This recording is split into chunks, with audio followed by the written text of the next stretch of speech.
Hello there, it's me, Donna Drake, and you are tuned in to Live It Up with me. Anyway, I brought my good friend here, Scott Baker, who's a comedian, and because he and I have like this really cool energy, we might be going everywhere. But here's where we're gonna go. I'm just saying, okay, we're gonna talk about countryclubshows.com. We're gonna talk about him being signed by Tad Entertainment. We're gonna be talking about Vinnie Mac. We're gonna be talking about a special motivational type of speaking where you de-escalate people, getting them out of crazy situations. We're going to be talking about your Amazon series, which was picked up by Comedy Dynamics. And then we're going to talk about fitness. Good? That's good. All right, and we might talk about that and we might not. But ladies and gentlemen, it is Scott Baker. Thanks for having me on again. How are you? I'm great. I'm trying to hold my straight face because we were laughing before you just went on. And also, I want to thank you for getting me all this dry water. That's I know. It's invisible water. That's great. A very special brand. Yeah, I hope I don't choke it. Yes, it's only made for us here at Live It Up. Actually, you know what I have in my cup? What? This is what we should do. You know, have you ever seen that tennis match where it says what's in their bag and they open it up? Yeah. So today I've got like, I don't know, let's see what I got. I've got a duck donut duck. Okay. And. Which are the best donuts in the world, by the way. Oh, they are so delicious, right, Veronica? Insanely Oh, good. and this was a segment I did earlier today, Long Island Elite. There you go. Okay. For a charity fundraiser they're doing for the ACLD. Now, I know you have a very philanthropic good heart. Yeah. Where did that start for you, Scott? I don't want to bring it down. It was lifted up, but No, give you a it's quick, okay. Yeah. So when I was a kid, unfortunately, my father passed away when I was a kid. I was 10. My brother, my middle brother, passed away when he was 7. So I had a surviving older brother and my mother, single mom now, lost a child, lost a husband. So they came into this very big, deep depression. So I would leave the room, and I'd come back as a different character that they knew, and just have some fun and improvise. And they would laugh. Then I'd leave the room, come back, put a wig on, put a blanket on, as like a cape, whatever it was, and they would laugh. So I said, well, like a light went off, going, wow, this is really very good. And we didn't have very much because when my father passed away. My mother was working 2-3 jobs. I mean, any job she can get, selling sweaters. We went to Aqueduct Flea Market. February, we're standing out in the cold. I'd go with her. But she always had this thing called a tzedakah box. She was Jewish, my father was Italian. But she always had this thing called the tzedakah box, and what that means, it's like a charity. Okay. So no matter how little we had, she always had a couple of pennies more. So she always told me, well, no matter how little you think you have, you always have a little bit more to give someone who has less. So what a that's generous, what I did. nice spirit. So now, no matter what I do, I always try and give a little something back here or there. It's a beautiful thing. Because it makes the performances in life better to see someone have that kind of joy. You're known for your improv. You do different types of comedy, but you also are known for doing some motivational speaking, taking that same premise you were talking about. Because you were once a former police officer. Yeah, I was a police officer. Let's talk a little bit about that. I know that it was out of order from all the crazy my whole bullshit, life's out of order. Yeah, Hey, out of order. He's out of order. But the motivational speaking you do is a little different for corporations. Yeah, so I'll go into a corporation because they'll see many of my gigs that I get for corporate speaking, they'll see me perform. Okay. And if, wow, you're a really quick thinker, how's this go? I said, well, I do this for corporations to help people in business communicate from top to bottom, bottom to top, and with customers. And I say that the biggest thing in communication is listening, because most people listen to reply, we don't listen to understand. So there's a big difference, because people are just reading a script. So I teach them how to de-escalate situations using some of the skills and stuff. But when I go in, I start off with my story about what happened to me. And I tell them, listen, start off your day, every day, changing one word. From I have to I get to. Change have to get. So instead of, oh, I have to get up. No, you get to get up. So a lot of people sick, can't get out of bed. I have to pick up my kids. No, you get to pick up your kids. A lot of people don't have kids, lost a child, would love to have children, so on and so forth. So you change that, and your whole thinking for the rest of the day kind of changes towards gratitude and enjoying your day. And that little thing, believe it or not, starts to become a habit, and you start thinking in a much better way when you go to work, and it kind of de-escalates your whole day. You don't get so frazzled when the little things happen, And sometimes they really are little things. They are. They're a build-up. They're a build-up of little things. Then it's like the straw that broke the camera's back. Yeah. Cameras have backs too. Yeah, exactly. You don't want to break a camera's back. That's the important thing. Exactly. That's why they just have digital now, because all the backs on cameras are broken. They're absolutely broken. They're all in shin splints and back braces. Okay, so Tad Entertainment, what's the connection there? Well, I was doing this stage shows. We've been fortunate. We've been very successful to take this show, It's Your Line Now. And what we do is we have 2 comedians on stage, and we bring the audience members up for every show. So this guy, Vinnie Mark, who I used to watch from the old East Side Comedy Club. And for those of you who don't know East Side Comedy Club, everyone started there on the East Coast.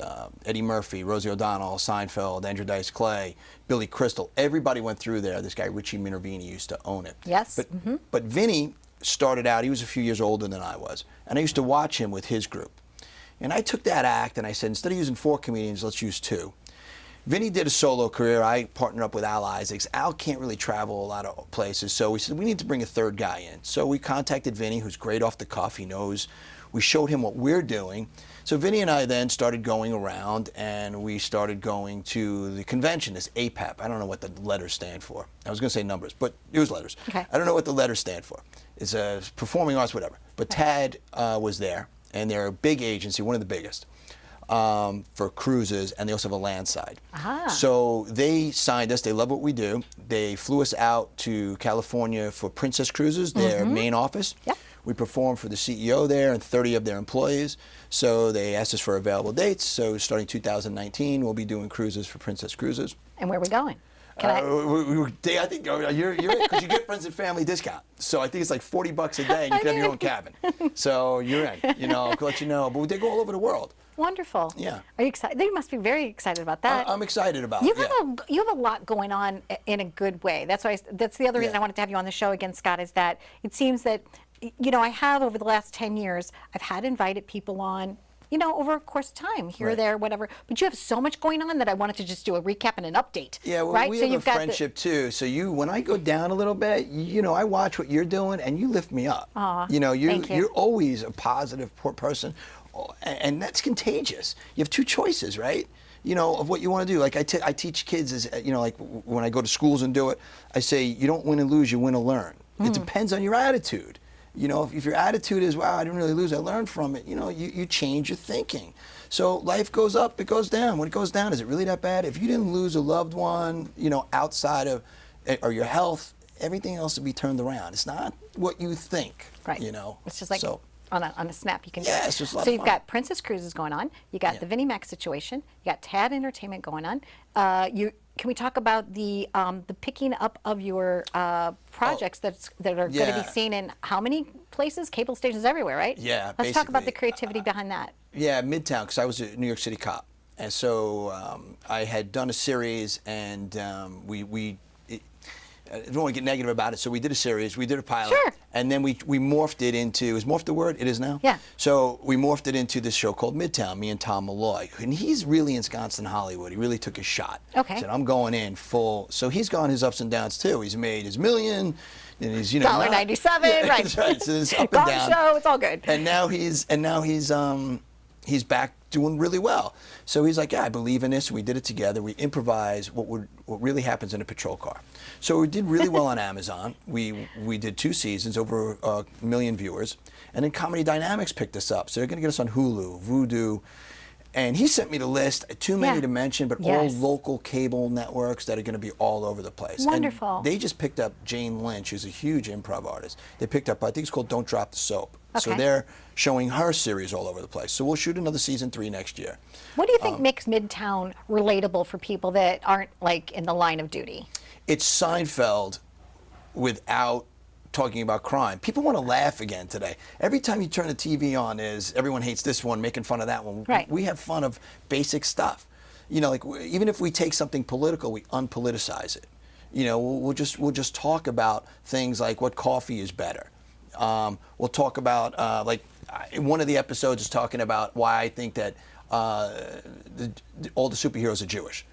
And it's anti-Semitism. He's like, what are you talking about? Well, yeah, you get Superman, you know, Batman, Spider-Man, all Jews. We're all Jews, and that's why they have to wear masks because of the anti-Semitism. They don't want them, you know, the Jewish people to save them because of anti-Semitism. And so it goes back and forth, and we just laugh about it. And speaking of laughing, you know, we're sitting here taping today, and do you hear somebody's building an ark next door? Yeah. So that's what happens. Like the line, if I had a hammer, I was like, all right, so we're just gonna keep going. It was just improv. So you have all this wonderful, glorious stuff going on, and then fitness. Let's talk about that too. You have some videos that are coming out about that. Yeah, well, when I was a little younger, a little better shape, I did a fitness video because I was a boxer. Right. So I showed people, there was a fitness video out called P90X, and it was a great video, but it's for really people in shape. So people would do it, and then they would fail. and they get more discouraged. So I said, this is not right, because I was in really good shape back then. So I said, I want you to do a video for people who are just starting out or not as great a shape or just about to get to that next plateau. So I designed a video that makes you challenge yourself without weights, without any equipment, in the house, using boxing exercises that we used to use to train. So it's been on TV for like 10 years now. Amazon picked it up, does well. I get a small income from it, but it's nice. It's not about that. But I like helping people. So I got an email from this kid. I call him a kid. For me, he's a kid. He's a grown man. But this kid, Max, in England, says he weighs X amount of stones. In England, they do it stones instead of pounds. So X amount of stones and blah, blah, blah. So yeah, that's great. So I email him back. I said, yeah, you're inspiring me. I think that's fantastic. His mother writes me saying, unfortunately, Max had a head trauma years ago. Nothing inspires him now, but your video has inspired him, and thank you so much for taking the time to get back to him. I said, absolutely. What else can I do? She says, just email him from time to time. She sends me videos and pictures of him doing it. Wow, Scott, fantastic. Yeah, so I was like, what else can I do? I said, can you trust me with your email, with your mailing address? She said, yes, so I'm going to send him some NYPD shirts and patches. But now he's inspired me to get back in the gym, get back in shape. Excellent. To do another video for people who may be either older or a different type of exercise, because too many videos are for just setting you up to fail. Scott, thank you very much for joining us. As always, it's a pleasure. Well, thanks for having me. Looking forward to working with you maybe in the future. I don't know. We could do some fun short stuff. film or something. I don't know. We'll figure something out. Thank you very much. Thank you. Stay tuned for more on Live It Up. We've been visiting with my dear friend, comedian Scott Baker.